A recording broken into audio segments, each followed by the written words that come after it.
Today is 11:27 and I want to talk about something new. Do you see on the top left corner of LinkedIn over here there's a search box? The search box says I am looking for. Now, you can type in things like they give you suggestions here. Try searching for Amazon partners with Rolex, OpenAI shopping tool, mortgage applications rise, Black Friday discounts, Thanksgiving travel. I did restaurant owner and typed in specific people's names, but I'm going to type in Thanksgiving travel here. And now what it's going to do is it's just going to search through LinkedIn for posts. You see things related to Thanksgiving travel. And it'll search for job results as well. It'll also tell you, do you want to search for Sales Navigator and show you an ad?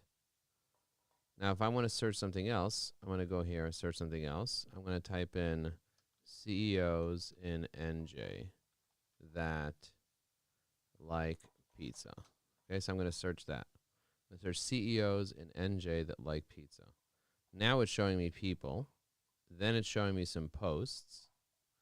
It's even showing me pictures of pizza, CEOs that like pizza. So it's almost like showing me things that they think, like the AI thinks, would be relevant to the specific search term that I used.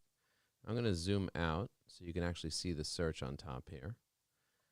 You see CEOs in New Jersey that like pizza. It's finding me people in New Jersey that they think like pizza. Now, I'm going to ask it another question. I'm going to say CEOs in New Jersey. I'm going to say coaches in New Jersey that have more than 100K followers on LinkedIn. Okay, so let's just see what happens. Coaches in New Jersey that have more than 100,000 followers on LinkedIn. I'm going to control click on this over here just to kind of see, and I'm going to control click on this just to kind of see if it actually picked up somebody that has 100K followers. This person here has 1,469 followers on LinkedIn. So clearly that search was not okay. That didn't work. This one here has 18,000 followers. And is he a coach? I'm not even sure he's a coach. He's a communication, business development, expertise in marketing. What's his role here? He's a branding consultant. He's not even a coach. He's a consultant. Very interesting. So as you can see, the terminologies that you're searching for over here is not very accurate. It's somewhat accurate because it's finding people in Montclair, in New Jersey. What I'm going to do is I'm going to say coaches in Brooklyn, New York. I'm going to say in Brooklyn, New York, that are women over 50. Ooh, let's try that. Coaches in Brooklyn, New York that are women over 50. The first one is a male basketball coach in New York City, not even in Brooklyn. This woman over here, Rachel Oliver, she's clearly not 50. Coach operations, she's not even a coach. Coaches in Brooklyn, New York that are women over 50. Clearly, this is not working. Okay, so I just searched coaches in Brooklyn, New York that are women over 50, and it shows posts. And it shows posts that are related to words. Like, for example, these are women over 50 who took a challenge and risks. Okay, so women over 50. So it took the literal words women over 50. And let's see, coaches in Brooklyn. Let's see if this guy's in Brooklyn. This guy's in Miami. So this guy in Miami who posted about. So I'm going to say coaches in Brooklyn, New York who posted about Chat GPT. I'm going to search coaches in Brooklyn, New York who posted about ChatGPT. Okay, so let's see. Head of marketing, she's not a coach. Samia, a studio manager, not a coach. Let's see. Unrelated to ChatGPT. Yeah, these things are unrelated to ChatGPT. Let's open up this guy's profile here and just see if he wrote anything about ChatGPT on his profile. ChatGPT. The word ChatGPT doesn't even appear anywhere on his profile. And is he posting on LinkedIn? I didn't post anything. Life was happening. blah, blah, blah, blah, blah. Nothing here. Okay. So I don't really have much information here about using this appropriately. So what I'm going to do now is, first of all, let me see if anybody commented on my posts here. I doubt anyone's even live now on Thanksgiving. But if you're interested in more of this, let me know. This is how I'm kind of like reverse engineering this new feature that LinkedIn has. Now realize this. I'm going to search over here for people with no photo on LinkedIn. I'm just going to search people with no photo on LinkedIn, and it clearly shows me people with photos on LinkedIn. Is it showing me posts? Accepting a cold invite or a connection request is not a buying signal. That's it. That is the post. Okay, so he wrote that. 200 people liked it. 100 people commented. He's a VP of Wizza from New York. 4,000 followers. That post happened to have gone viral. He's a second-degree connection. What are you eating?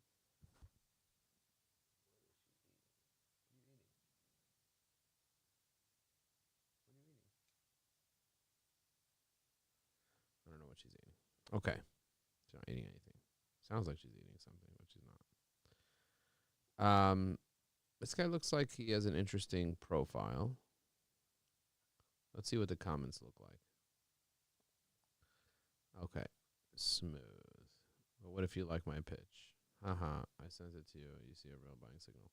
I really like this post that he posted. I really like it. That's my signal. It's a hot lead. Oops, you pissed off a bunch of GTM engineers. Good dude.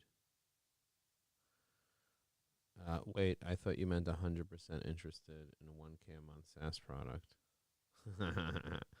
Instagram nailed this. You can follow me, but if I follow you back, we're now connected. You can DM me, but my settings dictate that if I need to be connected for that to happen, I'd rather have my contact with the people I actually had worked with. Director of product. I haven't read a better post in a long time. Wait, accepting my cold invite doesn't mean you're 90% through the funnel. Apparently this is news. You need coaching and lead awareness franchise solution, clearly. Justin Rowe says false. Just wait till you direct hit. Don't you dare open it. Okay. Let's look at this guy's profile here. Just a moment. I'm getting a little carried away from the topic. Wow, this guy has 85,000 followers. He has a LinkedIn ads agency.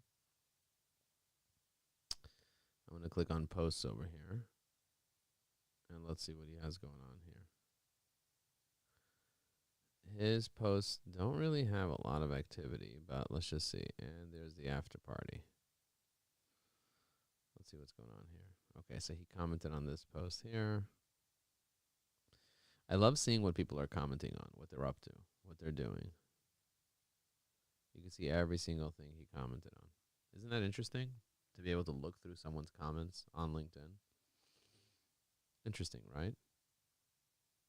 All right, let's go back to search. So let's Google it. Let's say, how do you search with the new LinkedIn search? Okay, how do you search with the new LinkedIn search? The new LinkedIn search, type natural language descriptions in the search bar. Leaders that have M&A experience in healthcare or marketing managers in New York City. LinkedIn will interpret your query and find the most relevant results that can be refined via filters for people and other categories. Okay, so I'm going to say do deep research. I'm going to go to Grok. And I'm going to say do deep research on how to use the new 2025 LinkedIn search.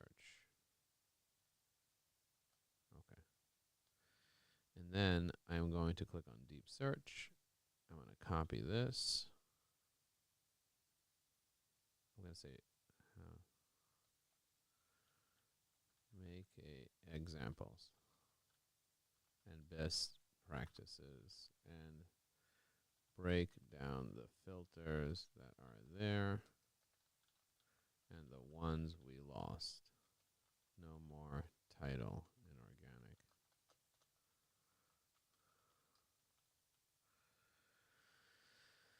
Okay. All right, so now I'm going to do the same thing with ChatGPT. We're going to paste this. We're going to choose extended thinking. We're going to choose, let's see, extended thinking.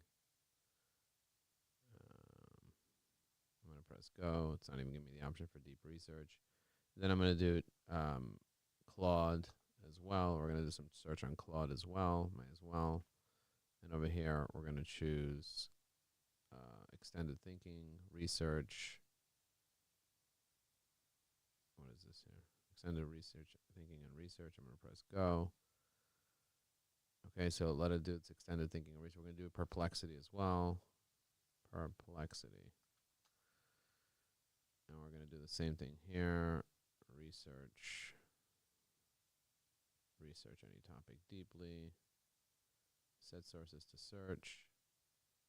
Okay, I'm going to hit go. Okay, it's going to go ahead and gather sources. We're going to do Gemini as well.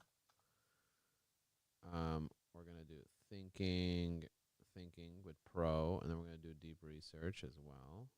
I'm going to hit go. Gemini typically asks me a bunch of questions as well back. So let's just see. Wow, look how many sources it's looking up right over here. Look at this deep research it's doing. And then I'm going to compile everything I find from all these different sources into one big thing. Okay, so let's kind of read this here. Let's see if it's, wow, it's still writing this up. Key changes in LinkedIn search in 2025. Let's do, what's that? GenSpark. GenSpark AI as well.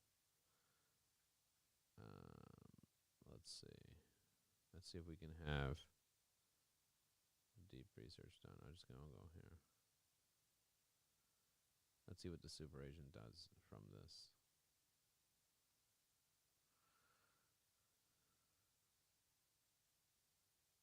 We'll also use Manus. I'm paying for it. Might as well use it. I'm going to log in. Introducing the Manus browser operator. Introducing the Manus can now perform tasks directly in your browser autonomously and securely alongside your active tabs. You don't need to log in again. Install now. Is that a Chrome extension? Ooh. All right, let's just see. Add extension. Hello, Mr. Manus. Hello, Manus. Let's just see how that works. Manus browser operator. New task. Oh, you can select the browser here. Let's pin it. All right. Use my browser to visit www to browse more than 3 screens at a time. To research. Let's see what it does.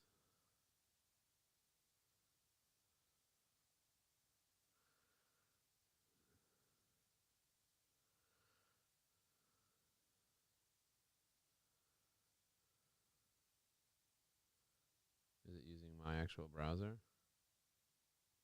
Authorize. Oh, look at that. It has a tab open there. It's actually using my own Reddit. That's cool.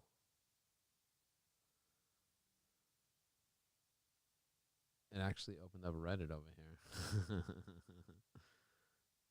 Oh, look, it has its own little section of what it's using. It opened up its own little... That's cool. Oh, it's doing other stuff?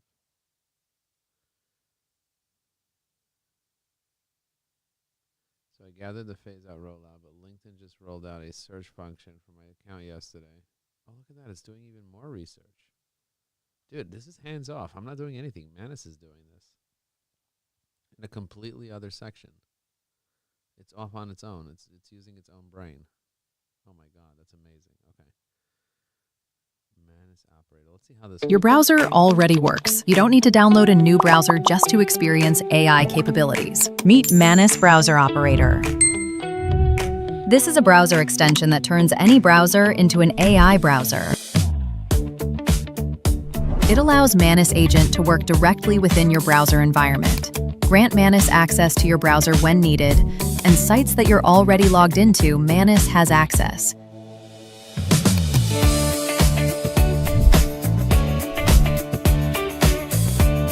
Keeps your AI tools in the zone, so you stay focused on what matters. No more login delays, no more CAPTCHA headaches. You keep control. Manus adds the intelligence, experience, and AI browser without changing a thing. Manus extends your reach. Your browser extends Manus's reach. Your logins, your setup, your habits. Link to Manus and start browsing smarter.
All right, let's see what we got here. I'm going to start the search here. Now, the beauty is that you can take all this information and put all this into something called Notebook LM. Have you guys heard of that, Notebook LM? Let's go to Notebook LM. This is Google's product, Understand Anything, your AI-powered research partner. I'm going to click on Try Notebook LM. I'm going to create a new notebook. And over here, you can add all your sources. So, for example, you can do copy, pasted text. So I can go in here and paste text. You can put in PDFs, Markdown, MP3s, DocX, AVI files. Like you can put in so many different things over here. So we're going to go ahead and pull in information from other sources. And we're going to take some of the deep research that we collected, like this. I'm going to copy all this.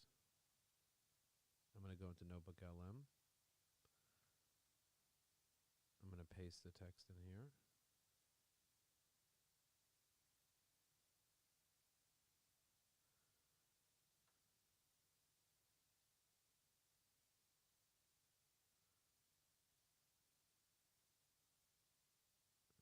This is good.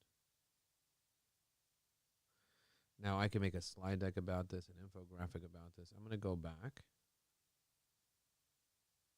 This is pasted text. Close the sources. I'm going to add more sources. So I'm going to go in. So I have that. That's number one. That's Grok. I don't need to keep searching Grok. I can close it. I can go to the bottom of this, the deep research we did with ChatGPT. I'm going to go ahead and copy this. And I'm going to put that into Notebook LM. Okay, so I went ahead and pasted additional text, which is the ChatGPT stuff. Then I found a whole tactical guide here from Claude. Created a whole tactical guide. I'm going to take this tactical guide and I'm going to add sources. I'm going to do copy text and paste it here. Then I'm going to close out this tactical guide. I don't even have to read all this. Of course, I do want to read all this later. I'm going to get to it later. And then I'm going to go here and look at Perplexity. Perplexity did all this research here. I don't know what's going on here. I'll get back to it. Okay, look at Google. Look at the research Google is doing. GenSpark. Oh, look at that. Natural search. Premium. Okay, let's see what they remove. Third degree connections removed. Sales Navigator, everything's still there. Job title removed. Oh, this is so good. I love this filter comparison that they have here. Let's see if I can copy all this. I'm going to press copy to all this. I'm going to put this into Notebook LM now. Add sources, paste the source. Okay, so I can close GenSpark out. I don't need this here. I'm going to say make this into a presentation.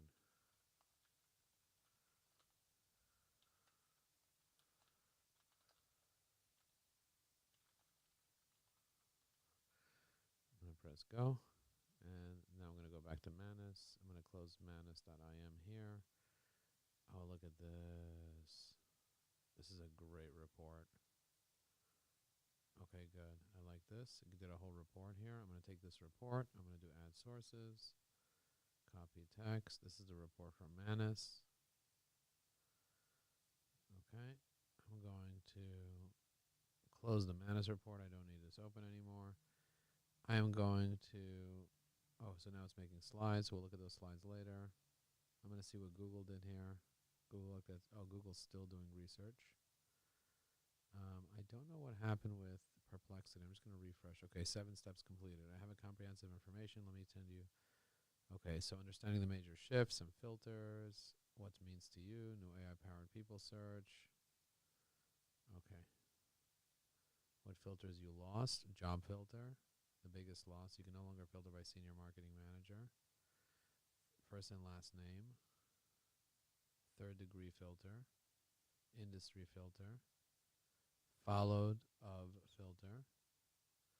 Why this happened? LinkedIn started intention to guide users from static filter-based discovery towards AI-driven matching and understands the nuance and context. However, many power users argue there's significant downgrade in functionality, particularly for recruiting and precise professional searches. What remains available and how to access them. If you're not using AI-powered search, the traditional filter system still exists for a limited form. Here's what remains. Wow. How to access. Enter a keyword in the search bar, click people, click all filters, and apply the desired results. Since the title remover has been devastating change for recruiters and serious networkers, here's proven workarounds. URL modifications. Workaround. Oh, URL modification is the last result. These may surface people who mention the title in the about section rather than holding their position. Workaround company filtering. Boolean search. This tells LinkedIn to profile filters. Workaround Google search. Ooh, I like that. Don't do this instead. Include relationship context. Who in my network knows somebody at Stripe? Add geographic context. Be clear about your goal. Layer, filter strategically. Leverage Boolean. Search people by posted context and keywords.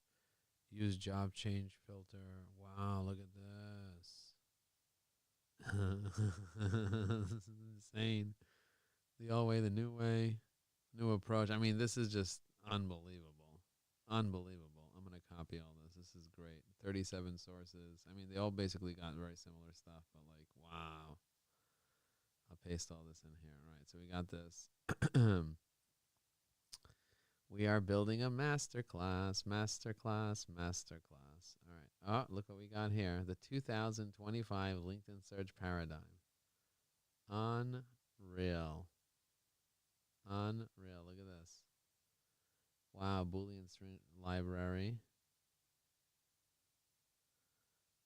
Replaces company and title filter. Title and company. Not operator. Workaround strategy for Google X-ray method.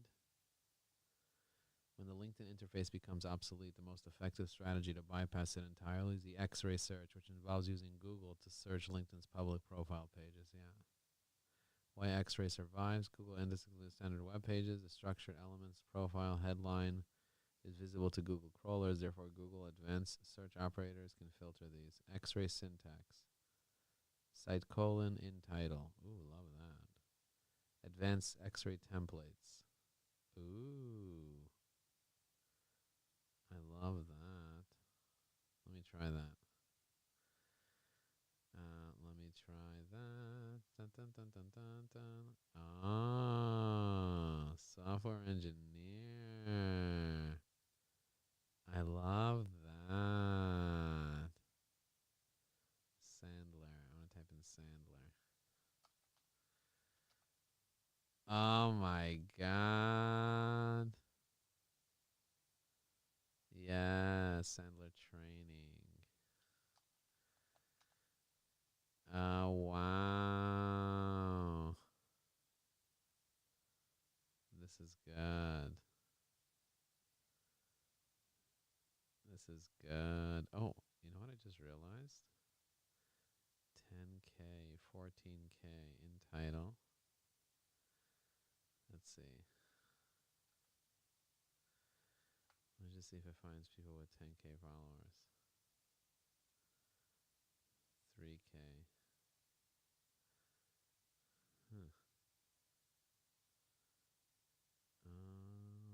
That's interesting.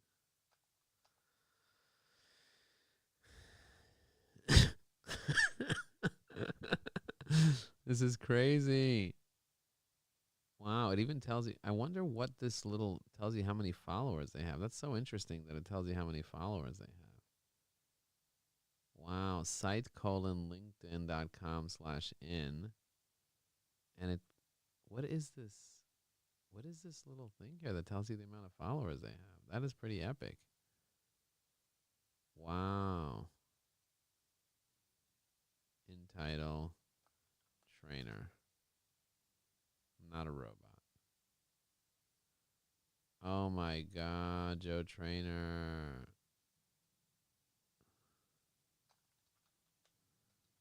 Applebaum. AI.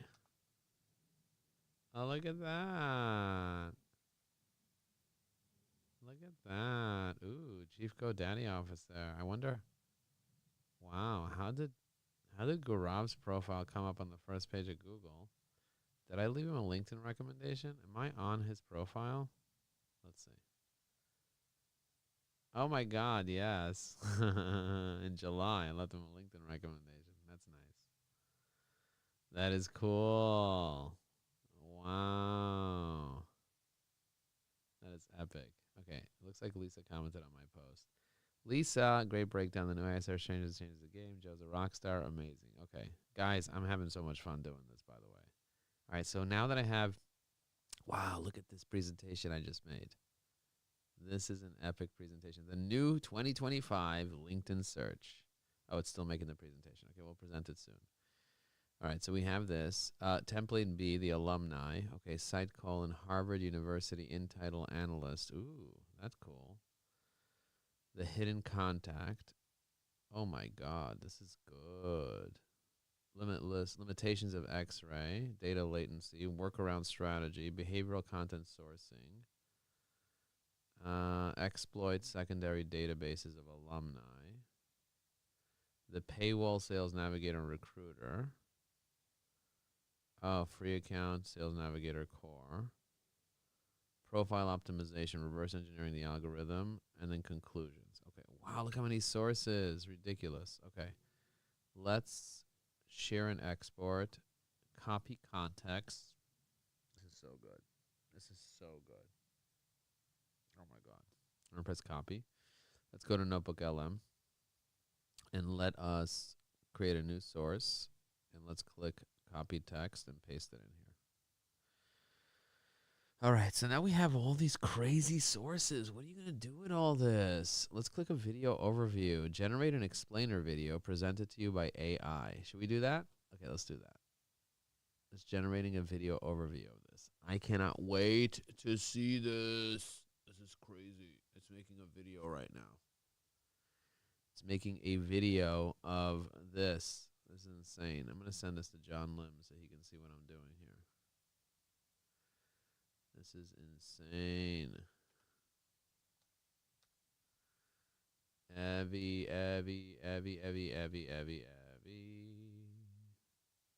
That's crazy. All right, let's see if it made the video yet. Oh, generating a video. This may take a while. Audio overview. Let's click on that as well. I wonder if it can. Oh, look at that. It's generating an audio. Oh, it's doing it at the same time? Wow. Generate reports based on your sources. Ooh, you can make reports. Ooh, let's make an infographic. Ooh, generating an infographic. Generate a mind map. Generate a slide deck. Oh, mind map generation failed. Why did it fail? Close. Okay. Okay, so we got all this generating. We got the infographic, the mind map, the slide deck, the audio, the video. Let's do some flashcards. Let's make some flashcards. Google, what are we doing? What are we doing, Google? This is very exciting. And then what I'm going to do is I'm going to design a framework that allows you to be able to do this. So let's reverse engineer. Okay. Can you create a search operator? Let's go back to Gemini. Can you tell me the organic search URLs that we can construct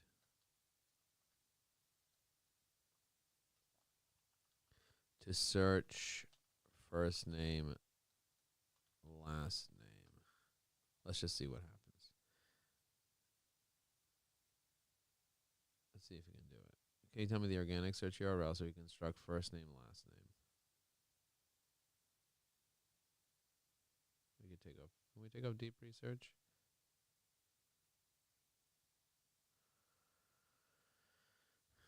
All right, let's just see. It's going to do a little deep research on that because it can only do deep research. Look at it. It's just still putting together this insane, wow,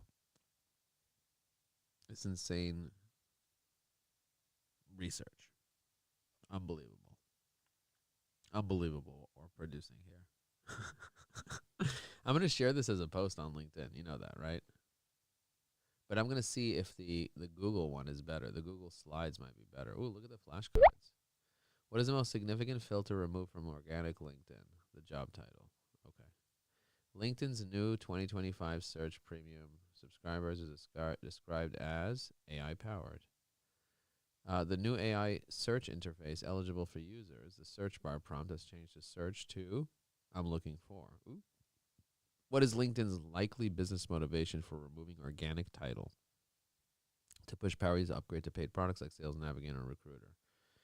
Which paid LinkedIn product retains a job title filter over 50 other advanced filters? Sales Navigator. Ooh.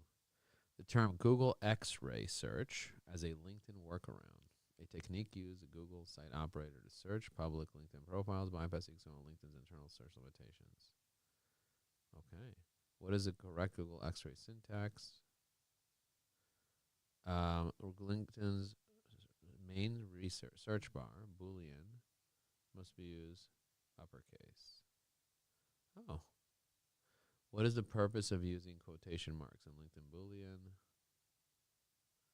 The new AI search is described as a shift from lexicon mode to semantic mode.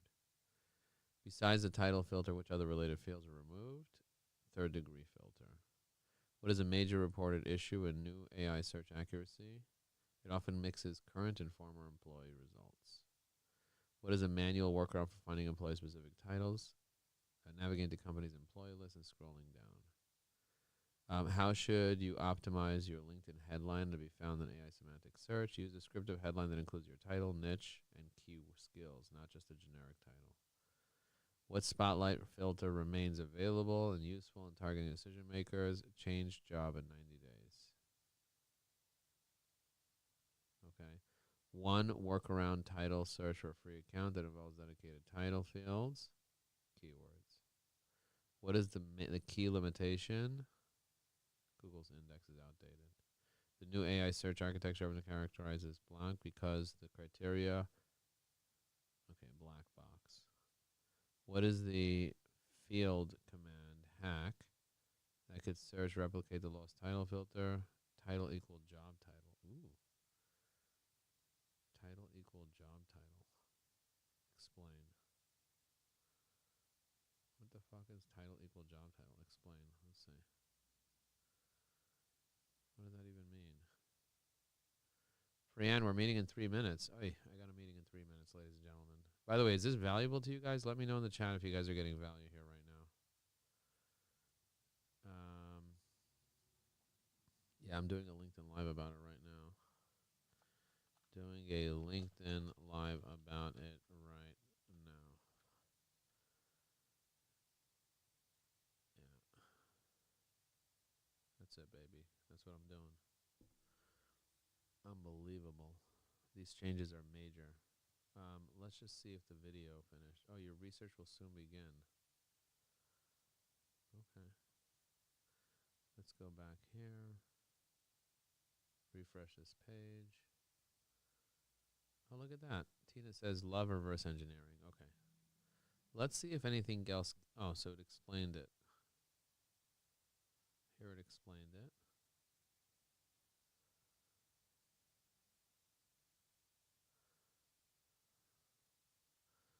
Let's see. Let's go to LinkedIn and do a search.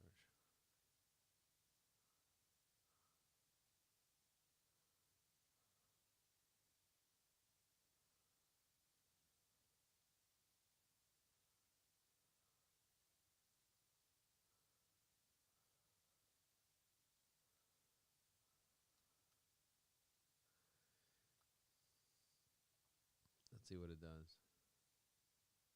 Director of sales. Okay, so it still works. Boolean still works here. So you could do it. You just have to type in title : director. You just can't use the filters, but you could still do it here. Keywords. Interesting. So what we need to do is we need to create a tool that replaces the LinkedIn filter. You know, like Brooklyn. Show results. GeoURN.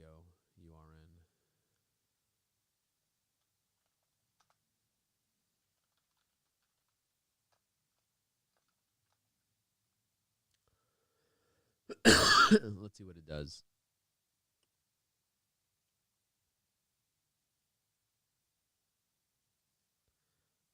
Let's see if this did anything here. Ooh, look at this. Welcome back to the Deep Dive. Today we are getting into something that, well, it really shook up the professional world. Oh, it was an earthquake. We're talking about LinkedIn, and specifically the massive changes they started rolling out in November of 2025 to their search function. And this wasn't just a minor tweak to the user interface. This was a fundamental architectural shift. And a controversial one. It instantly frustrated, I think it's fair to say, millions of their most active users. Absolutely. It was a move away from that predictable filter-based search, where you're in control, to something totally different. An AI-driven, intent-based experience. Which sounds good on paper, but the people who rely on precision recruiters, sales teams, they felt the pain immediately. Right. So our mission today is to cut through all of that noise. We're going to give you a definitive guide to what happened. We'll cover what tools were lost, why LinkedIn really made this move, and yes, monetization is a huge part of that story. And most importantly, we are going to equip you with actionable workarounds. We're talking Boolean, X-ray searching, the tactics you need to get your efficiency back. And we have to start with the biggest shock to the system, the thing everyone noticed first. The job title filter. Exactly. The complete removal of the specific job title filter from organic search. So if you were on a free account or even a basic premium one, poof, it just vanished. And that one tool was the linchpin for so many workflows, wasn't it? Prospecting, recruiting. It crippled them. It completely crippled the ability to reliably find who is currently a decision maker at a specific company. Okay, so let's break down the pain points. Say I used to go to a target company's page and I wanted to systematically find, I don't know, a director of finance. What exactly changed for me? Well, the loss was very targeted. It feels like it was designed to create friction, especially for those high-value users. So before November 2025, that title filter let you be precise. Incredibly precise. You could find a VP of marketing who currently worked at that company. That filter was your guarantee of precision. And now, if I just type VP of marketing into the main search bar today. Now, those keywords are just sort of thrown into a much bigger, fuzzier algorithm. Okay. The search scans the entire profile. Current roles, sure, but also former roles, things they wrote in posts, skills, the about section. So it introduces a ton of noise. Immediate noise. You get a VP who left 5 years ago mixed in with someone who works there today. It makes building a clean, systematic list almost impossible. The goal really shifted then. It's not about finding who is something, but who has been something or even just talks about something. That's a perfect way to put it. What else got stripped out of that filter panel? Another huge one for anyone trying to expand their network was the dedicated filter for third-degree connections. Oh, that's a big deal. For sourcers and networkers, your third-degree connections are, well, they're the gold mine. That's the biggest pool of potential new contacts. Right, the people just outside your immediate circle. And by taking away that filter, LinkedIn basically forced you to rely on these broad keyword searches to find them, which just kills your visibility. And I heard they took away even more basic tools, too. They did. For a lot of users, the simple, discrete filters for first name and last name disappeared from the panel. That seems minor, but I can see how that would mess up workflows for cleaning up lists or verifying contacts. It absolutely does. The whole philosophy changed from a system you control to one where you just sort of ask the AI and hope for the best. Okay, so that's the bad news. But let's establish a baseline for the workarounds. What do we still have on a free account? What are our tools? The remaining filters are our starting point. You still have connections, but only first and second degree. You still have the core stuff. Location, current company, past company, industry, schools, and profile language. And those spotlight filters are still there? Yep. Things like change jobs in past 90 days or recently posted. And these are absolutely essential because they're the only real levers we have left to, guide and discipline this new AI. Speaking of that AI, let's pivot to what LinkedIn actually added. This AI-powered people search. They rolled it out with this big promise of conversational discovery. What was the big idea there? The idea, I think, was to shift from what we call lexical search. Which is just exact keyword matching. Exactly. Rigid, old school. They wanted to move to semantic or intent-based search. The theory is you shouldn't have to be a search expert. You should just be able to ask a question. One natural language question. Instead of combining fintech in Chicago and scaling. You just type, show me someone who can help me scale a fintech startup in Chicago. Precisely. Or engineers experienced in geothermal energy. The AI uses large language models, LLMs, to map those concepts to their knowledge graph and, give you relevant results. It sounds great. I mean, in a press release, it sounds fantastic. It does. But the user reports tell a very different story, especially for anyone needing precision. So I have to ask, if they have all this data, why are the results so messy? He's Recording in progress. live right now. He's leaving and then joining you. So just wait. He's joining us. That's the billion-dollar question, live. isn't it? And it gets to their priorities. Okay. The system is built for finding context, Hey, Joe. not What's up? necessarily for chronological accuracy. It's a black box. It's a What's total going on? black box. And I'd argue it has intentional good. failure How are modes. you? I mean, if they fixed them, there'd be no reason to upsell you. So what are those failures? First, inconsistency. The results are all over the place. You can run the same query twice in 10 minutes and get a different list of people. Okay, that's not good. And second, to your point about chronology, its biggest failure is that inability to strictly filter for current roles. It Hi, weighs Priyan. past experience so heavily in its relevance. So it's email I great at sent guessing you your about vague Joe's intent, feedback but on, terrible at delivering I saw the it. functional I saw precision that. a professional Thank you. actually needs. You've nailed But it. Joe only viewed And it part of struggles it. with nuance. Maybe It can't half of the distinguish video. between So an yeah, internal yes, company it- title and a standard. Yeah, spec. I'm revising it And it's right prone now, so to it what may some people take, are calling maybe tomorrow I can hallucinations send of the relevance. revisions Give for me an that. example of that. So you search But for an operator there's so who many built a that company I from the want to ground up. review with Joe, The AI specifically might for give the you goal setting 5 as well. high-level consultants Okay. who I think advise Joe's here. companies on building things. Semantically related, What do you want to but review for functionally Ian? useless if you're trying to hire someone. Maybe we'll start with the goal setting, Joe, because you needed it before December 1. All right, so did you finish it? No, I'm almost done. I'll try to finish it this weekend before December. Okay, so That's what. did you make a separate tab for it?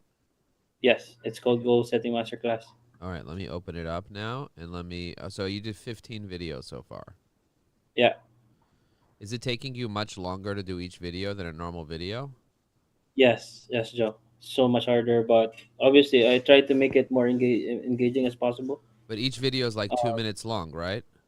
No, Like the it's not. morning routine video is 2 minutes. Yeah, but the other ones were like 9 minutes, 8 minutes, 7. It depends on the topic, Okay. actually. But you charging me a flat rate for each one, or you charging me the same price no matter the topic? No, good question. I'm gonna charging you on what I think the Like based on what how long it took you and the Yeah. effort. Yeah. Okay. Yeah. All right. All right, good. All right, so which one should we start with? we can start number 4. I'll start 15. Okay. Some reason there's no sound in number 15. Oh, I have to turn Haven't it outlined it?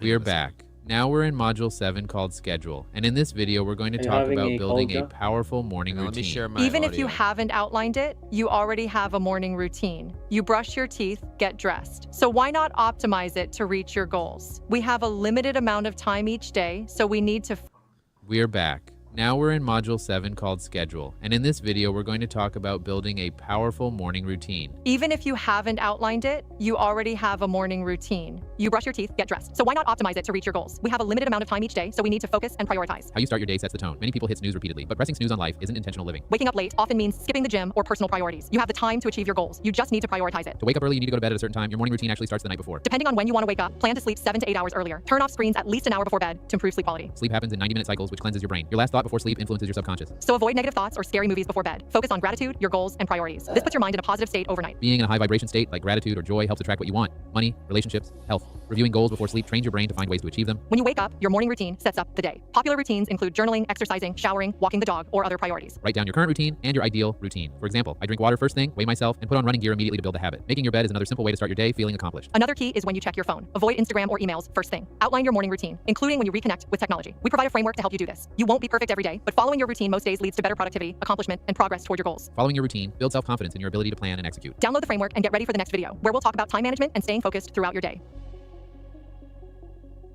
Okay, so morning routine is done. That's good. Let's do the next one. That's approved. Planning. Magnify. Here, we focus on your priorities. Priorities aren't your annual goals. They're what matters in the next 90 days. It's not about having time. It's about what you prioritize with the same 24 hours everyone has. Start by deciding if your goal is a product goal or a process goal. Product goals are outcomes, like making $1 million or improving a relationship. You can't control the outcome directly. Process goals are daily actions, like running 3 miles or eating 1,500 calories. Follow the process consistently, and you'll reach your outcomes. Outcome goals feel good, but process goals are where the work happens. Running daily or making 20 calls each day is work, but that's what achieves results. Habits matter. We are the sum of our habits. Routines automate action, so set habits that support your process goals. Reward yourself for progress. It reinforces behavior and keeps you moving toward your goals. There are 3 types of goals: stretch, sprint, and step. Stretch goals cover 90 days, sprint goals cover a month, step goals cover a week. Break goals into actionable steps. Define exactly what needs to be done, by whom, and by when. This stops procrastination. Think of your day as a jar of 24 hours. Big rocks, your priorities, must go in first. Sand, distractions, and busy work fills in around them. That's how you make room for what matters most. Use the Measurable Accountability Plan, or MAP, for a 90-day plan. Write your top 3 annual priorities. Break each into key strategies and actionable steps with timing and responsibilities. Example: hitting a profit target, weekly team meetings, track profitability, implement a marketing strategy, action steps, schedule meetings, hold a planning retreat, hire key team members, complete outreach, and conduct interviews, all with deadlines. MAP gives clarity on what to do, when, and with whom. It makes achieving priorities much more likely. Download the MAP and get ready for the next step. All about schedule. I'm excited about this one. See you there. Okay, so you download the MAP and then you fill it out.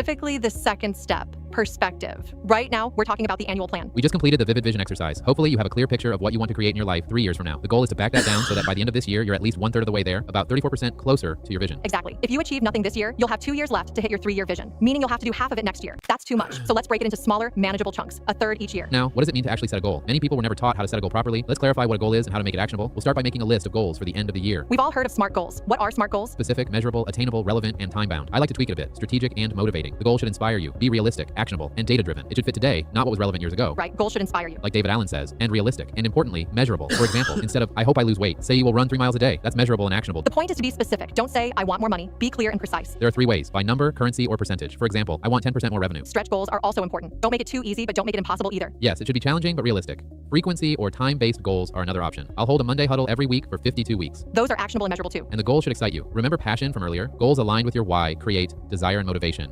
Finally, make sure they're relevant to your roles. Goals outside your roles often never get done. And stay aligned with your values. Words matter when setting goals. Avoid weak, non-actionable words. Words like should, would, might, or try don't get results. Either you do it or you don't. Right, try isn't doing. You have to commit. Use the 6 W's to get specific. Who, what, where, when, how, why. These help make your goals precise and actionable. And use strong words. Absolutely, definitely, of course, certainly, obviously, no doubt. Measurement matters. For example, I went from 265 pounds to 170 pounds. That's a measurable, trackable goal. What gets measured gets managed. You can't improve without measuring. Know your starting point and track progress. Don't say vague goals like I want more revenue. Be specific. I want $1 million more revenue this year. Set realistic deadlines too. Don't put December 31st as the target. Give yourself a buffer like Q1, Q2, or Labor Day. Exactly. You can't lose 30 pounds in 12 hours on December 31st. Hang on a second. Did it say Labor Day really slowly? Let me try that. Let me do it 1. Go to 1. Give yourself a buffer like Joe, Q1, Tammy wanted you to come Q2, to or Tammy's. Labor Day. Why did it say Labor right. Day? Jen, Hmm? why did it Which say one? Labor Day? I wasn't paying attention. Frianne, Frianne, Joe. why does it say Labor Day? Yeah, the pronunciation. Listen, like Q1, I Q2, cannot or hear anything, Labor but Day. I can change that if you want. I'll just revise it. If it's too slow for you. I think it's not. slow. It's I don't know. You tell me. What does it A sound buffer like Q1, Q2, Yeah, or that's Labor Day. like? What? Does it It's sound gotta right slow to you? Jen. Exactly. Let me You see. can't lose 30 pounds in 12 hours No, he's on High Energy Zoom. He is with Brian. on December 31st. Set goals that are challenging but not delusional. A little discomfort is good, too much and you won't be motivated. Compete with yourself, play the game, and aim to win. Understanding your strengths helps. For example, I'm competitive but fair. Knowing this helps me stay aligned with my values. Focus on your annual plan. Download your framework, fill it out, and we'll see you in the next video where we'll magnify your priorities because that's what really matters. See you in the next video. Okay, great. Let's watch this one. Stage of the goal setting course, planning, specifically the second step, perspective. This is a time to step back and review everything: your values, strengths, your why, the vision you outlined for your life, your ideal day, your ideal year, and your bucket list. Look at your bucket list, your won't do list, and your dreams. We're taking all of this into perspective to decide what to focus on next. Here's a big question. What needs to happen for you to be happy? What actions or changes will move you up the scale of consciousness? From guilt, shame, and fear at the bottom to joy, gratitude, and freedom at the top. You can either be right or be happy. I choose happy. I am always right, but I can still be happy when I'm right. And I'm happy when she's right too. Happiness is a choice. It is, but only if you're aware and your basic needs are met. Without sleep or proper nourishment, you can't make empowered choices. Even if you're sad, like if you lost a pet, you can still choose to live a happy life overall. Feeling sad is normal, but knowing it will pass allows you to return to happiness. If you can step back and gain perspective, you can plan your life more intentionally. Happiness isn't a fixed state. It's something you create by focusing on gratitude and joy. You can be angry and grateful at the same time. Focus on what brings you joy and spend time with people who vibe at that level. Your life will change completely. In this video, write down the one role you will focus on for the rest of the course. A few videos ago, we identified the most important roles. Yes. I have a question. You have a Can I block on your finish? calendar Can I from. finish watching this, or is this urgent? The question. Wait 1 second. I'm meeting with Mark at 10 o'clock. Right? No, I'm asking about the 2 p.m. to 8 p.m. because there are demos that's scheduled at 2 p.m. So I just I want to could- know if you're. I could Attend that. attend. I could attend those. Yes. I'll be. Okay, I might good. be traveling, but I could attend them. There's a call at 4 p.m. Are you attending this call with Bedat Jamshidi? I don't even know what that is. What is that? Uh, Look into it. it's the networking. Look into it and see if it's important or not. Oh, it says Looks had like the intro from networking. Daniel Schloss or something. Yeah, I networking. might be able to speak to him for 15 minutes. Looking forward to chatting you. If you have any questions, feel free to chat. I don't even know who he is or what his story is. Look into him and see if you think it's worth Yeah. doing it or just reschedule it. All right, sure. Thank you. He might be a potential client. Just look into where he's look- from, run him through the red flag thing, the green flag, red flag Yeah. thing, and see if he's a potential client or not. In your life, you can't focus on everything at once. He's from Think of it like the Canada, four by burners way. concept. See if he Okay. can also see if he can move up. I have some slots that he can move up. See if he can move up to like 1 o'clock, or see if he can move up to earlier time. You know what I mean? Okay, Reach sure. out to him. Say, I'll hey, Joe do it. it's Thanksgiving in New York, and Joe might not be available at the time. Do you want to meet a little earlier? Also, if Yeah. I'm not meeting with Michael at 4:30, delete that meeting. It doesn't need to be there. Okay. Yeah, sure. And find out if we're doing the weekly hype or not with Kelly. And if we're not doing it, remove it from the calendar. Like, ask her. Yeah, okay. I'll take care of that. Thank you. Thank you. Family, business, Balance relationships, health, or spirituality. Pick one burner to focus on this year. For example, a few years ago, my main focus was health. I was 265 pounds and needed to lose weight. I still ran my business and fulfilled other roles, but health was my top priority. Also, there's a guy named David Malamed that reached out to me on LinkedIn. And he asked me if I'm working today. Mm-hmm. Ask him if he wants to meet. He wanted to meet about something. I don't know what he wanted to meet about, but he wants help with his LinkedIn. Do you want to meet with him today? I could meet with him today. Yeah, I'll put his info there. Let me see what he wrote. He wrote.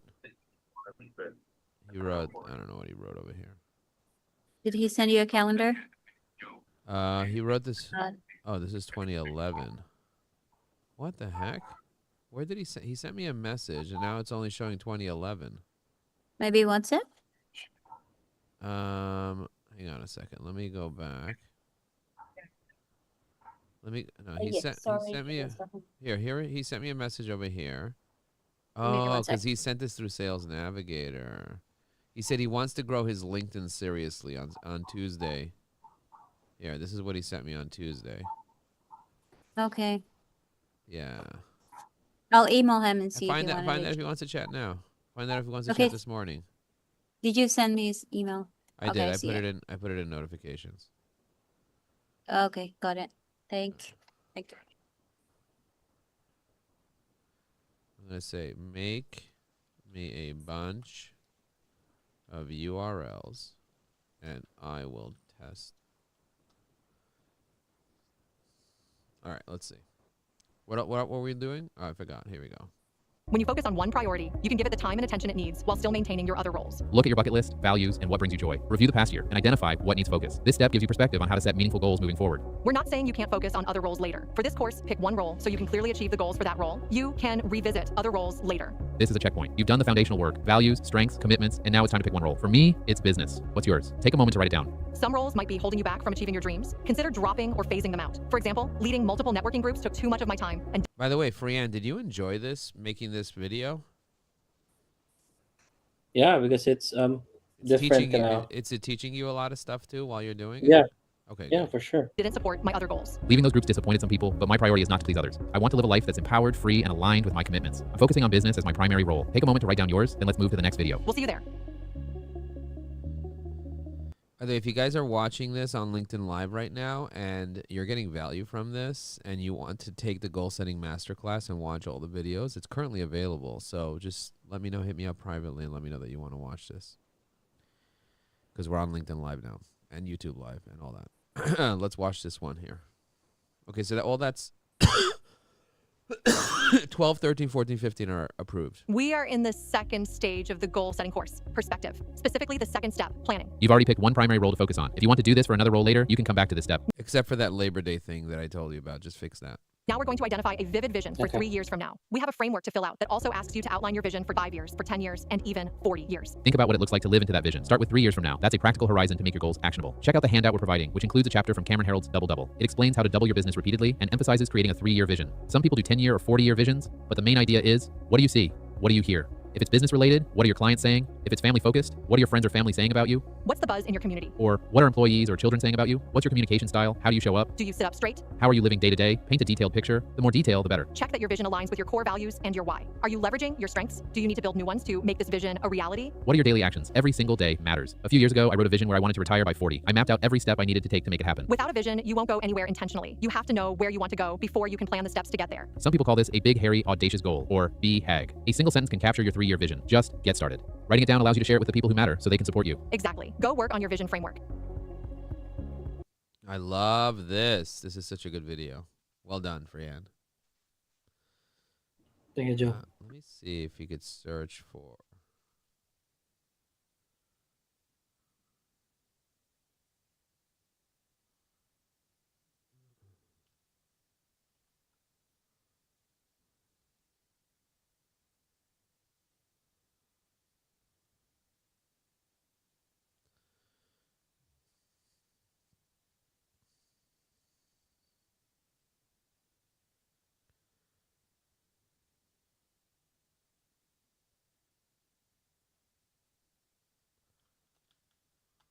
Make me a search for people named Joe that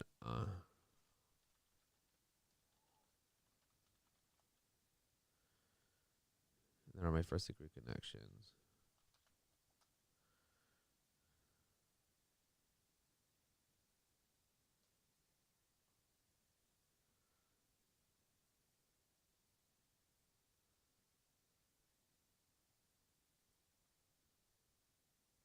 Let's see if it does it. Let's see if it finished the video. Oh my god, it didn't finish. It told me the video failed. Let's see if I could redo it. Let's see what the infographic looked like. This is a playbook. Interactive. What's this interactive thing?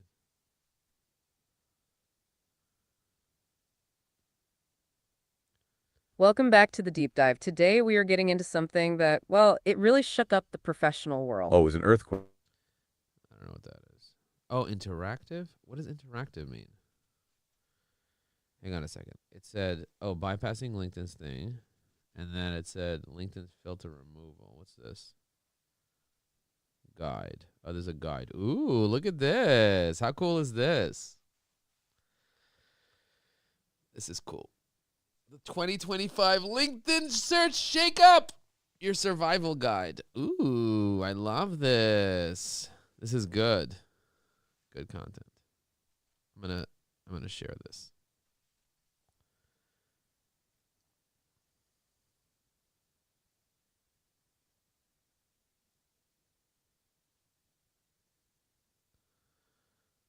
Wow, this is good.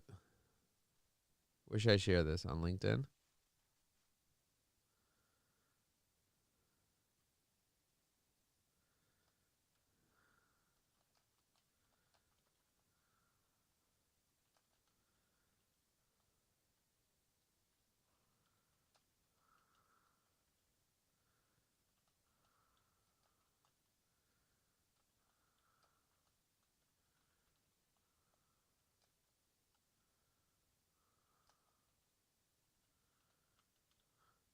Okay.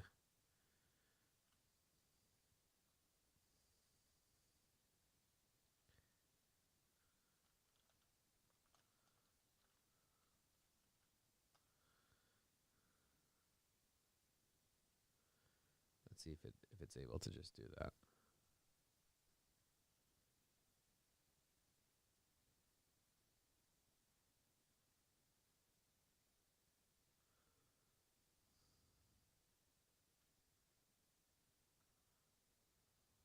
First degree, United States, people named Joe. Oh, it just has the keyword Joe.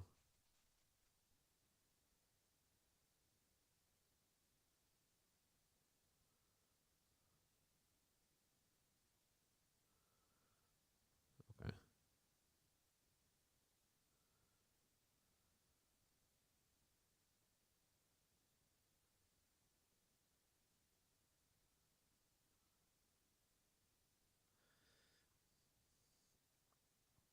Break down the URLs.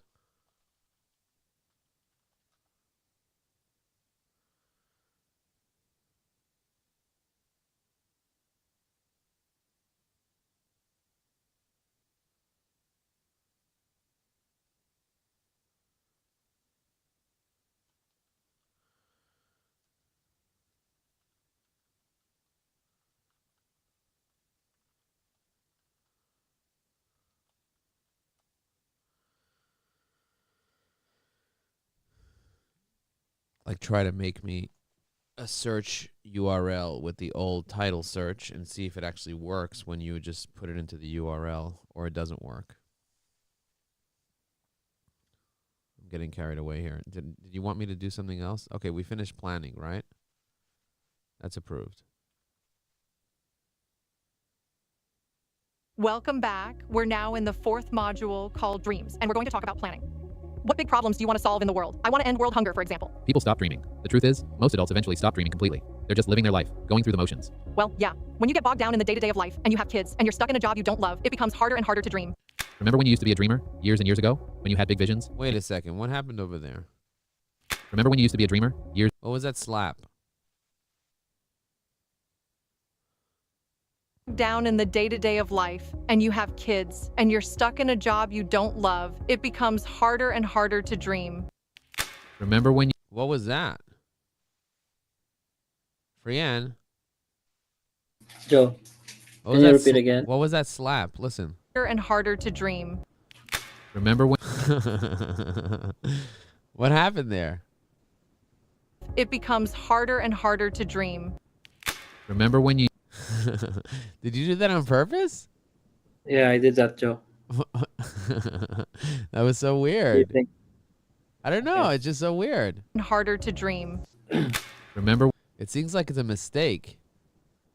Do you agree, or do you think it makes sense? Harder and harder to dream. Let me review because I can Remember when you... I can hear the voice, Joe. You can't hear... Oh, you hang on. You can't hear the voice? Yeah, I can hear the audio. Why don't you tell me that, dude? And you're stuck in a job you don't love, it becomes harder and harder to dream. Remember when you used to be a dreamer? What's up with that? Yeah, I did that, Joe. Dream. It's like it's Remember not when in you... the reality, but I don't know. I like the idea of like snap, like whatever, but it's dramatic and cool. But I think you need to like get into like the dream, like show the person closing his eyes and then, psh, you know what I mean? Versus it just turning dark. To dream. okay. Like he closes his eyes and then it goes dark. He doesn't have eyes, so I don't know. You know what I Becomes mean? harder and harder to dream. Remember when you used to be a dreamer, years... It's not bad. It's not bad. It's not bad. It's a good idea, but I think there's something missing there. You agree or disagree? It becomes harder Yeah, and harder to I dream. can add another animation. Remember where when it's more focused on eyes. You used to before be a that, dreamer before that. years and years ago, I think that would when add you had value. big visions. Can you still dare to dream big? I wanted to be the first female president. I remember being 9 years old and deciding I'm going to be the first female president. I've been obsessed with politics ever since. And when Hillary lost, I thought it's still available for me. I can still do it. And I had a dream that I could buy anything I wanted. My mother actually made me a check. She heard me say I wanted to be a billionaire, so she wrote me $1 billion check. The bank was manufacturer Hanover. Dating myself here. I still have that check physically, signed by her. So everyone had dreams back in the day, right? But often, with life and all its difficulties, we forget the dream. But now that you've done the foundations part, you know your why, your values, all that stuff. Now I want you to dare to dream again. I want you to dare to dream big. All your dreams are achievable if you have the courage to pursue them. For example, one smaller dream I had was to have a Samoyed, which in New York City, where I live in Manhattan, is So you don't say Sammy yet. I had was to have a Samoyed, which How do I? Samoyed. smaller dream I had was to have a Samoyed, which in New You don't say Samoyed. Do you want to see what a Samoyed looks like? Also, this doesn't look like a Samoyed. York City, where I live in Manhattan, is pretty crazy. It's basically. You want to see what a Samoyed looks like? Okay, show me. You can go to Sora 2. I actually have a... Meant to stay. Let me see. You have a video of me and Basil walking around. It is a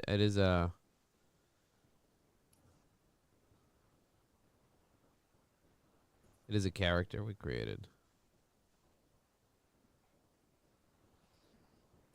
Here it is. My dad is Listen, my dad is obnoxiously good at LinkedIn. He knows every button, every filter, every way to make a profile pop. He rewrites resumes like it's a hobby, and his posts actually get engagement. Real engagement.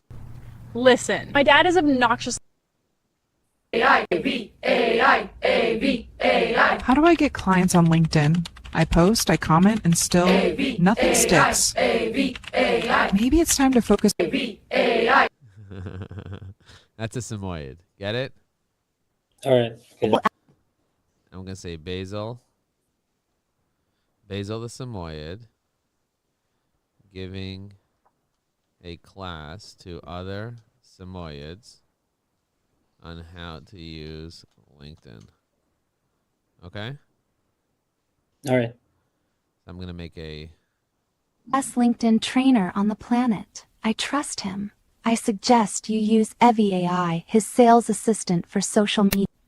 Apfelbaum is the best LinkedIn trainer on the planet. I suggest you use EVAI, his sales assistant for social media. Lynn begins with stillness. Each breath is a chance to... I'm on the south side, 30 feet from the target window. Visibility is clear and I'm stable on the ledge. Continuing descent. Copy that, Ajax. Keep it silent. Okay, anyway, so fix that. Basically like living with a farm animal, but she makes my life so happy. And that dream came true. I live that dream every day. Dreams can be big or small, but we want you thinking about your really big dreams. So think about the big ones. What do you want to be? What do you want to do? What do you want to have? Most people think, eventually I'll be happy when I get the dream car and drive around. But it's not true. It's the other way around. First, you have to get into the state of happiness, joy, freedom, gratitude, then you get there. But even before that, you've got to write things down, right? Whoa, another slap? Before that, you've got to write things down. So weird. Freedom, Yeah, gratitude, if you don't like then you get that, there. then we But even can before remove that, you've got to write things down. What? If you don't like it, we can remove that. I don't know. It's just weird. It's not that I don't like it. I just... Right? So we have a few frameworks for you. We have a bucket list for you to fill out. We've all heard of a bucket list. Things you want to do before you die. Maybe you want to go to Africa, travel the world, meet Barack Obama, or build $1 million business. What's on your bucket list? Yeah, there are things you want to experience, things you want to learn, and things you want to have or acquire. Those are the 3 categories. For example, I want to dance at my daughter's wedding. There are things I want to learn, like speaking Spanish fluently enough to run a seminar in Spanish. I can speak some Spanish, but not at that level yet. I want to learn a lot of things. And there are also things you don't want to do. Things that don't align with your values, things you don't care about. For example, I don't need to jump out of an airplane. That's on my won't do list. If someone says, Joe, let's go skydiving, I'll say no. It's not something I care about or feel I need to do. I don't know. I can't think of anything I wouldn't do.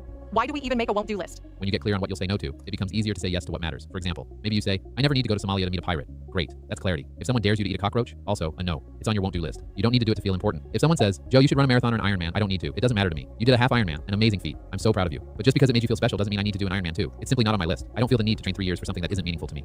So download the frameworks, fill out your bucket list, fill out your won't do list, and we'll see you in the next video where we get perspective on all of this. You like that? That's good. That's a good video. Okay, you just make those 2 changes and then it'll be auto approved, okay? I don't need to watch it. Okay. Welcome back. We're still in Module 3, and this is the final video in the Vision series. We're closing out by talking about your why. This is the part where everything comes together. Your vision, your values, your strengths. All of it ties into understanding why you do what you do. By the way, I just want to say that most of this is so good that it's already approved. It just make it a little better. You know what I mean? Like, you did a great job putting this together.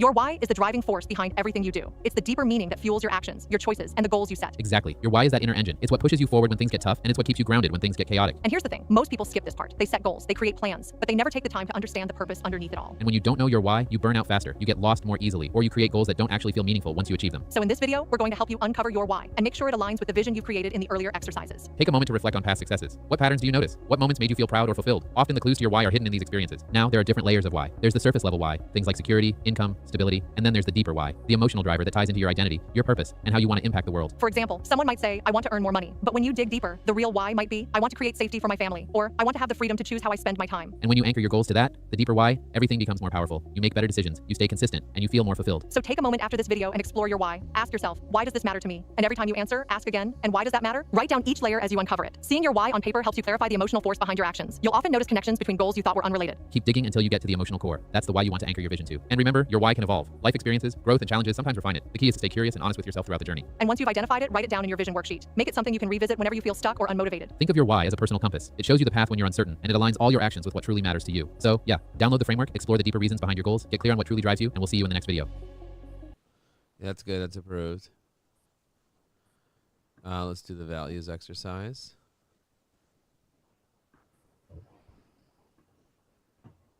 Welcome back. We're still inside Module 3. This section is all about vision. And in this video, we're diving into your values. And if you've never actually taken the time to sit down and define the words that describe your core values, they don't always come instantly. When I first did this exercise years ago, I remember thinking, I care about everything. So how do we figure out our values? And why are they important? To really understand what makes you you, why certain people energize you while others drain you, why you love some activities and avoid others, you need language for the things you value most. These are the things you can't live without. The things that would make you quit a job or change your life. Those are your core values. There are permission to play values like honesty. Those are universal. But your core values are personal. They describe how you show up today and how you want to show up moving forward. That's why before you start setting goals, you need a clear set of words that define what you value. Once you have those values, you can check your goals against them and ask, is this aligned with who I really am? We included a list of values to help you start brainstorming. Look through the list and write down every word that resonates with you, even if you're not sure why. When you download the framework, you can circle them right there. The list isn't exhaustive, but it makes the process easier. And I recommend writing out your selected words separately so you can see the full picture. You'll probably start with 15 to 20 words. Then you can narrow them down. Many overlap, or one captures the meaning of several others. Eventually, you'll land on your top 3 to 5 core values. So, what are your core values? I started with 15, narrowed it to 8, and over a few years landed on 3: curiosity, creativity, and levity. Curiosity, I literally cannot stop asking questions. Tammy tells me I'm relentless. Creativity, writing, comedy, rapping, coming up with ideas, it's a huge part of who I am. And levity, I need joy and humor in my life. And you're naturally playful. That's why people resonate with you online. You're not pretending to be serious. That's not you. Your values show up in how you live. Someone recently said, why can't you just be serious? But if I tried to be serious all the time, it wouldn't be aligned with my values, and I'd feel out of integrity. My values lean more toward fitness, movement, exercise, keeping my body strong. When I don't move, I don't feel good. Fitness is foundational for me. Another big one is love, which includes compassion and forgiveness. I need to be around people who are kind and non-judgmental. So now that we've shared examples, what's the difference between values and needs? People will sacrifice their values to meet their needs. Maslow's hierarchy explains this. Survival needs at the bottom, emotional needs above that, then belonging and significance, and at the top, self-actualization. Values live at the top. If your foundational needs aren't met, it's very hard to live your values. Tony Robbins reframed these into 6 human needs: certainty, uncertainty, variety, significance, love, and connection, growth, contribution. Everyone has all 6. So how does that connect back to values? Because needs drive behavior. Values guide behavior, but only when your needs are stable. So someone may value love, but sacrifice it to feel significant, or value curiosity, but sacrifice it to feel safe. When your needs and values align, your decisions have integrity. When they don't, you still meet the need, but you don't feel good inside. That's why awareness is the whole point of this exercise. When you understand what matters to you and what needs might be pulling you away from those values, you make better choices. So download the values list, identify your top words, fill out the framework, and reflect on why each one matters. And remember, this isn't a one and done exercise. Revisit it as you grow. Your values may evolve too. There are tons of deeper exercises we could give you, but for now, we want you to walk away with those 5 words that truly represent you. When you know your core values, you understand yourself on a whole new level, and you're ready to live your purpose with more clarity. So make sure you download the framework, identify your top values, get clear on why they matter, and we'll see you in the next video. Wow, that was lovely. Good video, approved. Let's look at roles. Let's look at roles. By the way, we're almost done, right? We have like 15 videos. We got what, 9 to go? We're back.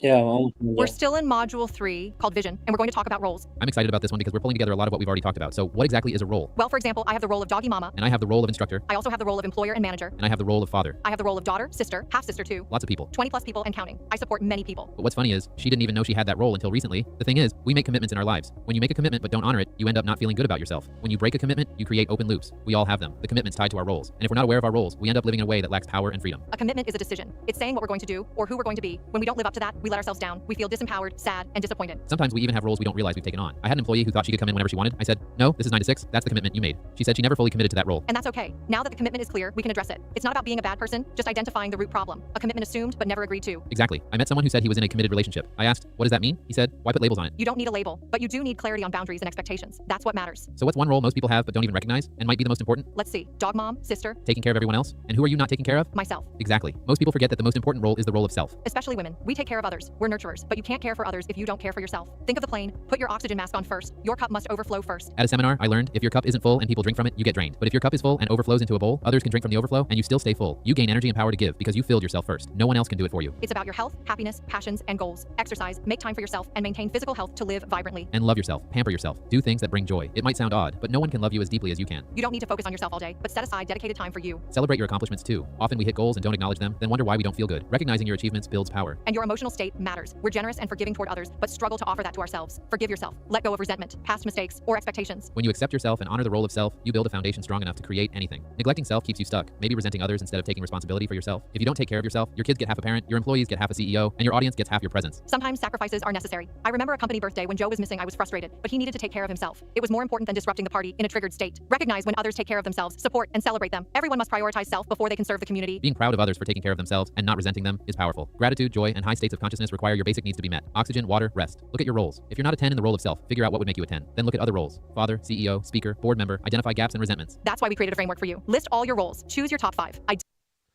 Jen, when's my next meeting? It's at 10 o'clock with Mark. I can't miss that meeting. Make sure I know 5 minutes before to be there, okay? Yeah, sure. Identify the ones that drain you and the ones that bring joy. Write down why each role matters and what success looks like. Some roles may frustrate you because you're not meeting your expectations. Some may be enjoyable, but not most important. For me, my most important role is father. I love my kids most. But my most enjoyable role is helping entrepreneurs go from frustration to motivation. That lights me up. Knowing this helps me operate from joy, gratitude, and power. No good or bad, just clarity on what resonates with you. Work-life balance matters. Spending all your time with one person leaves nothing new to bring to the relationship. Time apart fosters growth and shared experiences. And you can't meet all your needs from one person. You need variety. Exactly. One role or person can't do it all. So before you move on, take a moment to download the framework, map out your roles, pick your top 5, and define what success looks like for each. Get clear, get grounded, and we'll see you in the next video. That's really good. That's a great video. Great video, Fran. Well done. Approved. Let's go to let's go to ideas. Welcome back. We're now in module 3 called Vision. And right now we're going to talk about your ideal day. What is an ideal day? And why is it important to know what your ideal day is? If you want to be successful in anything, you have to know what success actually looks like. Most people never sit. By the way, once we fill the frameworks into Evi AI and they get fillable in Evi AI, we might have to make some minor changes to these videos. So keep that in mind, Fran. Okay? All right.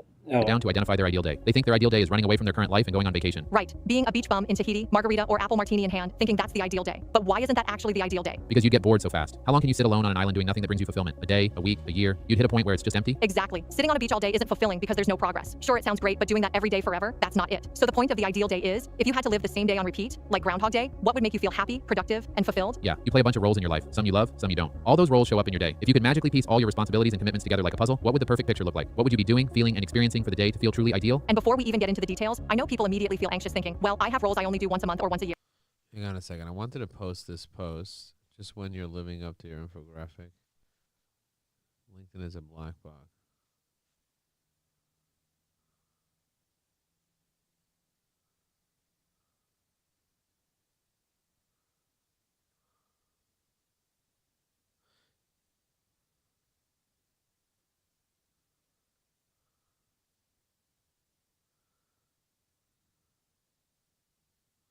All right, let's test this out and see what that looks like on LinkedIn.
Okay, great. I just posted on LinkedIn. You see?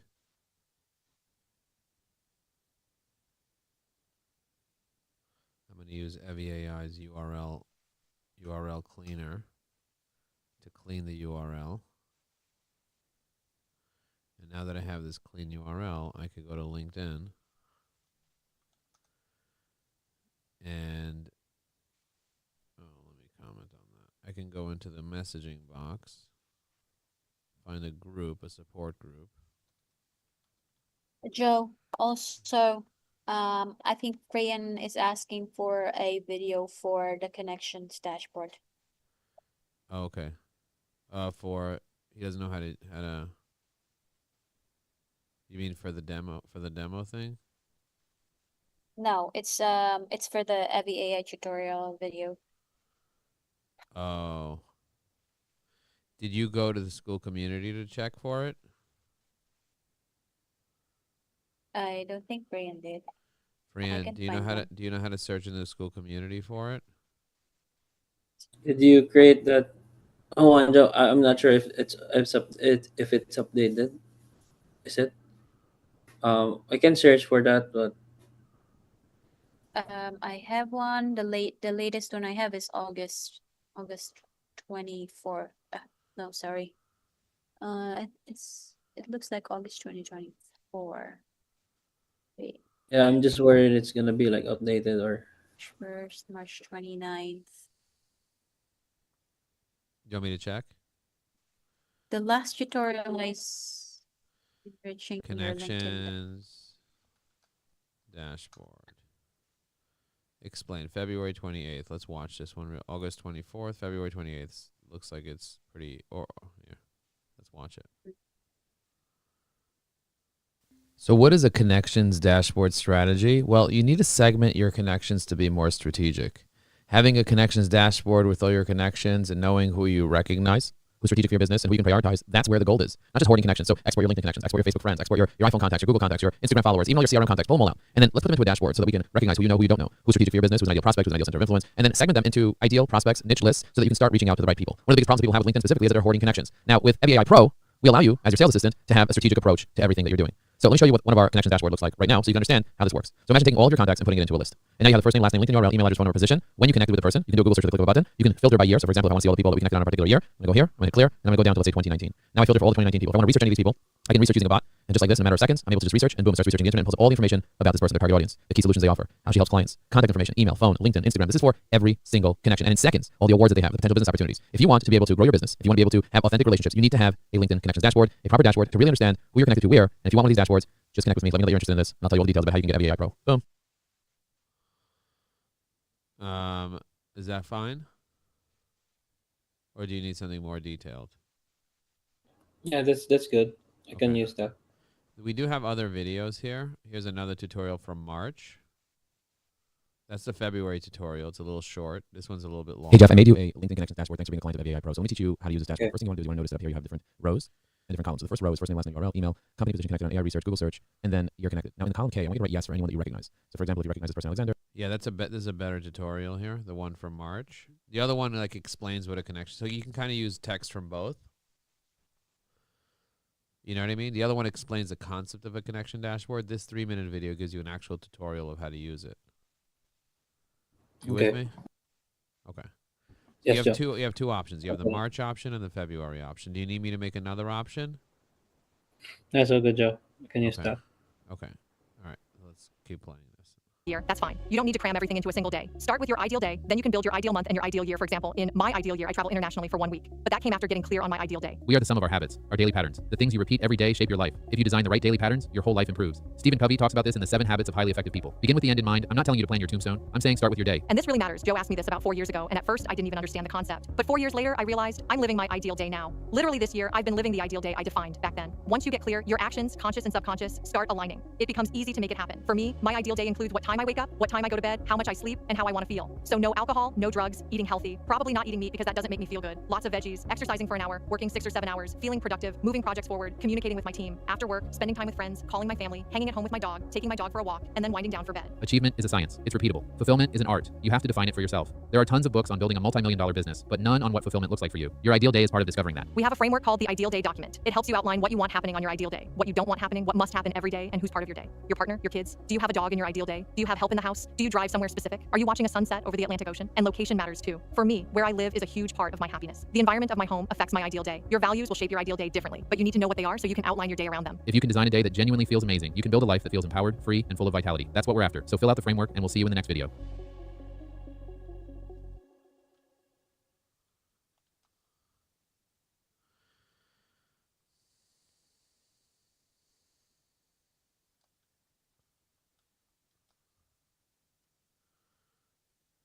Let's see. Next.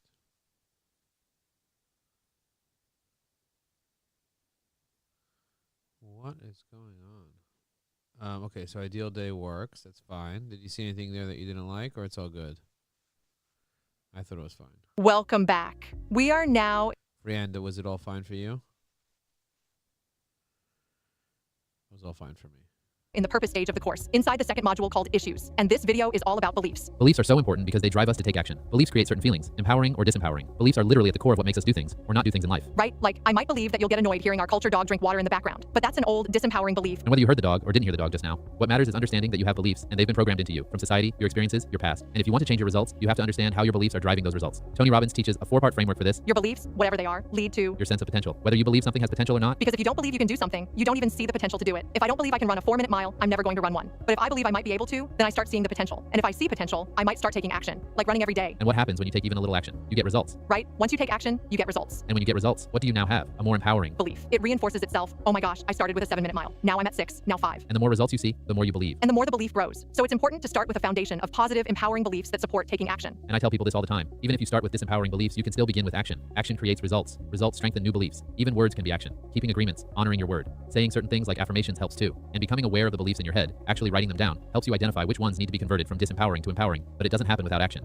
You can't change a belief unless there is proof behind the new belief. And the proof comes from action. So what's the difference between an opinion, a belief, and a conviction? A conviction is like a super agreement, something so deeply part of you that you're not even willing to question it. And if someone does question it, you get upset. Like, I am this way. Don't tell me otherwise. Exactly. You protect it with everything you have. That's a conviction. An opinion is much easier to sway. If you say, Joe, you have a beard, I might say, no, it's just facial hair. Or, I like chocolate ice cream. And someone says, try this vanilla. It's really good. And you try it. That's an opinion. It's flexible. But if you have a conviction, like I'm allergic to vanilla, and someone questions it, you feel like they're questioning you. Same thing if you believe something like, I'm smarter than other people, and someone challenges that. So how does all this relate to having a growth mindset? Growth mindset means understanding that things aren't fixed in stone. If you want to improve or create something new or transform your life, you have to learn new skills. And be willing to change. Things in life aren't locked in, even your personality, your habits, your patterns. So having a growth mindset is essential to achieving your goals. Because if you haven't achieved them yet, it means there's something new you have to implement, and to implement something new, something in you has to change. And that includes your emotions and your feelings. If you have disempowering beliefs, you're going to feel negative emotions when challenges come up, and that leads to doubt, and doubt cracks beliefs. Another way to see this is scarcity mindset versus abundance mindset. In my previous dance community, the mindset was very scarcity-based, starving artists. They felt there wasn't enough to go around. Right, not enough for everyone. I can't make money doing this. And in that environment, people expected artists to give their services away for free. Employers expected volunteers instead of paid workers, all rooted in scarcity. So ask yourself, do you have a scarcity mindset or an abundance mindset? Do you believe there's enough for everyone? Can you collaborate with competitors? This world is incredibly abundant. But if you're stuck in fear, negative emotions, fixed thinking, or disempowering beliefs, you won't see that. It's 80% mindset, 20% skill set. I didn't always believe in positive thinking, growth mindset, coaches, or courses. That was a belief I had. And we're not talking about being blindly positive. We want you to align with your core values and do things that actually light you up. So your positivity comes from authenticity, not denial. And to understand all this, you have to understand what drives your emotions. It's your beliefs, the stories you tell yourself. If you want any goal you desire, you can't tell yourself lies fueled by fear and expect to win. You need a growth mindset. So what are the 6 R's to upgrade your beliefs? We have a framework you can download where you'll write down your old disempowering beliefs and then move through the 6 R's to create new empowering ones. Number 1, recognize. Become aware that it is a belief. Sometimes a conviction feels like this is just reality. You might not even realize it's a belief. Number 2, record. Write it down. Number 3, review. Read it and make sure it's accurate and that it's actually something holding you back. Number 4, reject. Introduce a little doubt. Ask, is this really true? Is it true I'm a procrastinator? Is it true I can't make money? Number 5, revise. Create a new empowering belief, but don't lie to yourself. If you can't read Hebrew, don't write, I can read Hebrew. Write something like, I can learn to read Hebrew. And number 6, reorient. Shift yourself toward the new belief so it leads to action. Some examples of old beliefs Joe and I have had. I'm a night owl. A new belief might be, I wake up 6 hours after I go to sleep.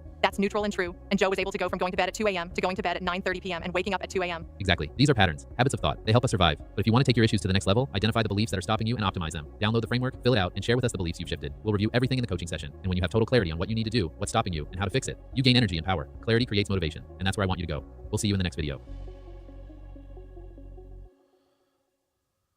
Welcome back.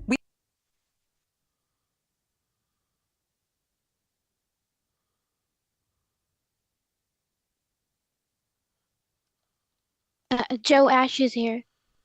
Hi, Ash. That's approved. The Hi, beliefs is Joe. How are approved. you? Good.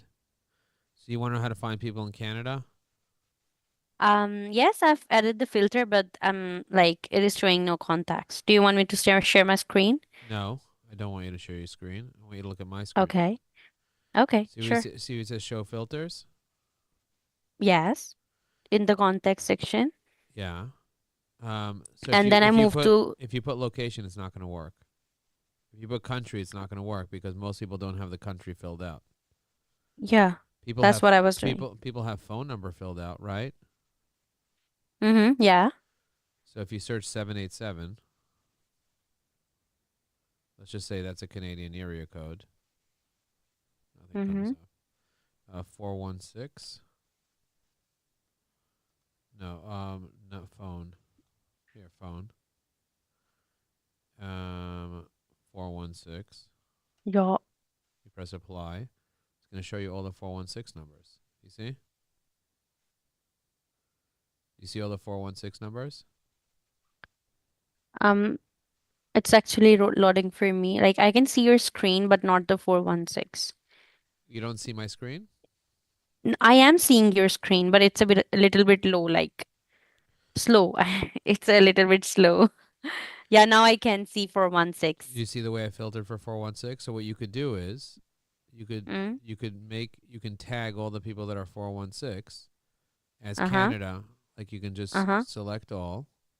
Select all But Joe, 81. there is one problem. Like you see Connie, she's the one maybe you had a call with, right? Yeah, but you can then filter for people who don't have a tag, who don't have the 99 hacks tag, or people that aren't clients. You don't need to call all the people in Canada. Do you get it? How will you do that? Like she's the one already booked, and maybe you already met with her. So how to So how do you filter for things that don't have tags? You click on more filters, and you could do and does not have has the tag. So you type in tag, and then you could say is not empty or any of, and you do 99 hacks.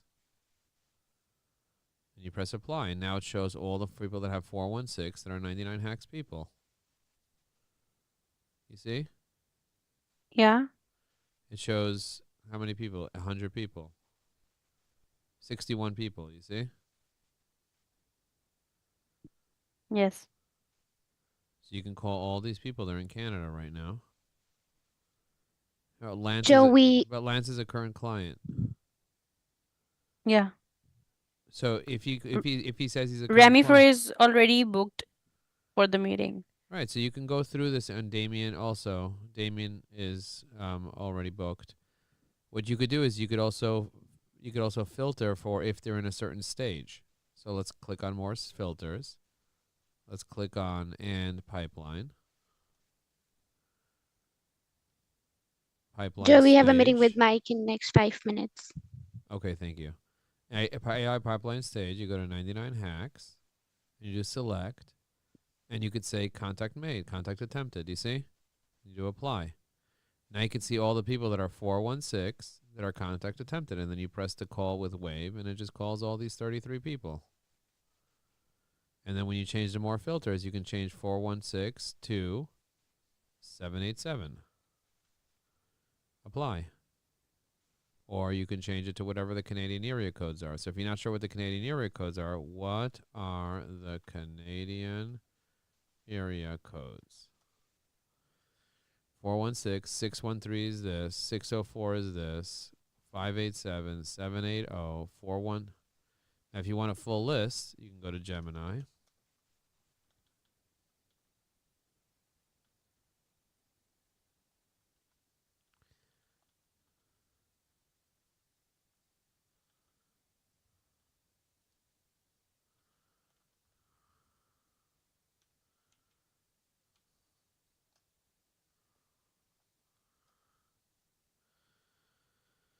And look what it's going to do.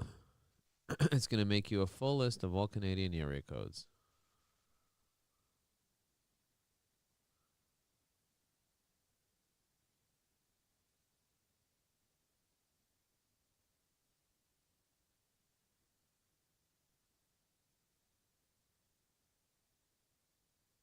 It's doing its thing. But I'm going to say, okay, let's see if there's any 604 people. We're going to go in here. You see? Now it shows all the 604. There's 23 604 people that are in this particular filter. You see? You're just searching through the contacts attempted stage. Mm-hmm. Can you see my screen? Can you see what I'm doing? Yes. Do you understand what I'm talking about now? Yeah, okay. I need to search for the phone and then the tag and then the stage as well. Yeah, and then you can have the basic quick reference for major cities. These are the major cities here. I'll put it in WhatsApp for you. Okay. Thank you. Is what's his name coming here? Is Mark coming here? It's Mike. No, I have a meeting with Mark at 10. Yeah, Mark Stockley. It's happening here, Joe. So why do you say it's Yeah. Mike?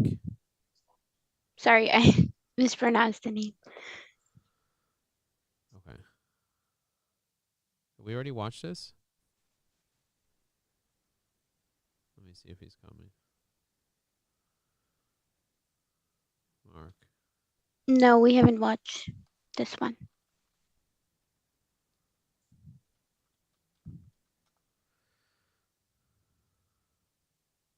Course, we're going to do your annual review. Most people never look back at their past year. They just move forward without ever checking what worked, what didn't, or how they actually felt. I personally review my week every week. And every year, Joe and I sit down and review the entire year before planning ahead. And this is so important. Exactly. If you want clarity on what you want to create next year, you have to look back. You need to identify 3 things: your accomplishments, your opportunities, and your frustrations. If you're not reviewing your year, you won't identify the core issues that are holding you back from the next level. So we created a framework for you. You're going to review each month of your previous year and list the events that happened. Look through your photos, your emails, your calendar, anything that reminds you what actually happened. What events did you attend? Who did you meet? What moments made you feel proud? What moments brought you down? And what was the context? Was it a family holiday, a work conference, a kids event, a celebration? Knowing the context matters. Some events will clearly feel like accomplishments, some will feel like opportunities, and others will feel like frustrations or setbacks. All of these become your list of issues, the things you can analyze to understand what shaped your year right. So just to clarify, you're writing down events, everything meaningful that happened. Events that were accomplishments, events that were opportunities, and events that were frustrations. Do that for each month. And by the end, you'll clearly see patterns. The big issues, the big moments, and the big feelings that shaped your year. What are the biggest problems in your life right now? Who are you incomplete with? Who do you have a lingering disagreement with? These things matter because they carry energy. If you don't complete the past follows you. You have to identify where you have open loops and close them. So ask yourself, what frustrates you? And if nothing frustrates you, ask, what do you do that frustrates other people? Frustrations usually lead to fears, and fears stop action. Following your frustrations will reveal the fears that are holding you back. And when you overcome those, you step into your best life. But you can't fix what you don't identify. And on the other hand, if you're constantly frustrated, constantly upset, you also can't reach your best life. Exactly. When frustration takes over, you lose energy and momentum. But if It looks like he's calling me.